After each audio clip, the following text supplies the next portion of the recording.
ప్రియులారా, మన ప్రభు అయిన యేసుక్రీస్తు నామంలో మీకు శుభోదయం.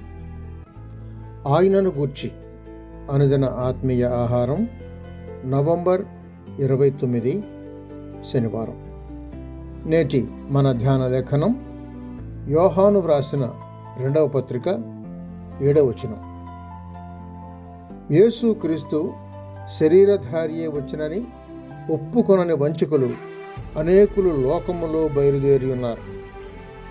వ్యాఖ్యానాంశం: ఆయన క్రీస్తు యేసు అను నరుడు. వ్యాఖ్యాన అంశం: ఆయన క్రీస్తు యేసు అను నరుడు. వ్యాఖ్యానం: యోహాను వ్రాతల్లో సత్యమును అడ్డగించే వారి మీద ఖండన అనేక సార్లు కనబడుతుంది. యేసు క్రీస్తు శరీరధారియే వచ్చినా రాలేదా? గొప్ప అంశం ఇది.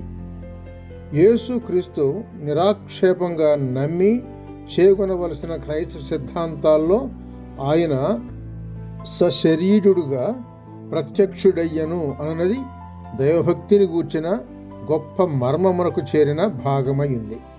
1 తిమోతి పత్రిక 3వ అధ్యాయం 16వ వచనం చూడండి. లోకవాదన దీనికి విరుద్ధంగా ఉంది.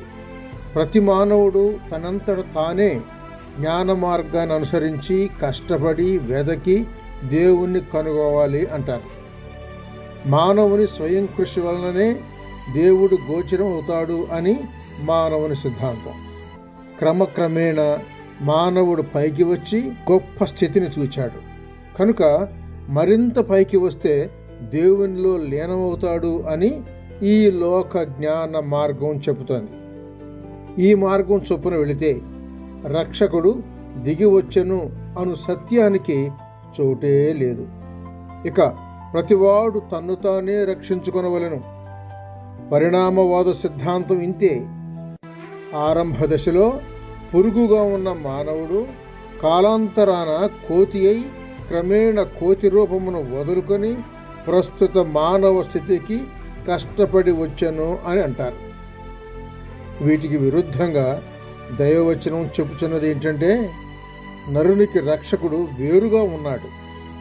ఆయన క్రీస్తు యేసు అను నరుడు. ఈ నరుడు పాపులను రక్షించుటకు క్రీస్తు యేసు నామమున సువార్తలో వ్రాసినట్లు సశరీరుడై వచ్చి పాపుల కొరకు వధింపబడి లేచాడు. ఆయనను నమ్మిన వారికే గాని ఈ జ్ఞానం ఇతరులకు లేదు అని వాక్యం అంటోంది. చూడండి, యోహాను సువార్త 3వ అధ్యాయం 36వ వచనం. సహోదరుడు సైలస్ ఫాక్స్. శుభములతో వందనాలు.